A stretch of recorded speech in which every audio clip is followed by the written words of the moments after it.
ఏడున్నాడు మామ దేవుడు, ఏడున్నాడు? ఒక ఫ్యామిలీలో నలుగురు సజీవ దహనం, వాళ్ళ ఎముకలు కూడా బయటపడలేనంతగా కాలిపోయి ముద్దలైపోయారు. ఇంకొక ఫ్యామిలీలో తల్లి కూతురు, ఇంకొక ఫ్యామిలీలో కొడుకు తండ్రి. ఏడున్నాడు మామ దేవుడు? ఒక్కటే అనిపించింది మామ, కర్నూలు బస్సు యాక్సిడెంట్ విజువల్స్ చూస్తుంటే. ఎందుకురా మనం లైఫ్ గురించి ఆరాట పడుతున్నాం? నీ చేతుల్లో నా చేతుల్లో ఏమన్నా ఉందా? ఎప్పుడు పోతామో, ఎప్పుడు సస్తామో, మన బాడీ మన ఇంట్లో వాళ్ళకి దొరుకుద్దో లేదో ఎవరికీ తెలియదు. బైక్లో పోయినా పోతాం, కార్లో పోయినా పోతాం, ఆటోలో పోయినా పోతాం, బస్సులో పోయినా పోతాం, నడిచిపోయినా పోతాం, ఫ్లైట్ ఎక్కినా పోతాం.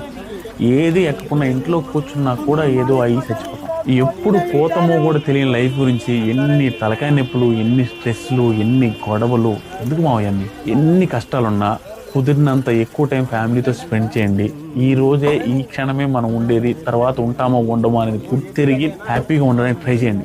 చాలా బాధ అనిపిస్తుంది నిజంగా. ఎముకలు ముద్దలు దొరికేదేంది మామ? దేవుడు లేడు మామ, నిజంగా. యాడున్నాడు మామ దేవుడు? లేడు. ఫైనల్ గా బస్సులకు కూడా ఫ్లైట్లో చెప్పినట్టుగా బస్సు ఎక్కగానే ఇది ఎమర్జెన్సీ డోర్ అని చెబితే బాగుంటుందని అనిపించింది.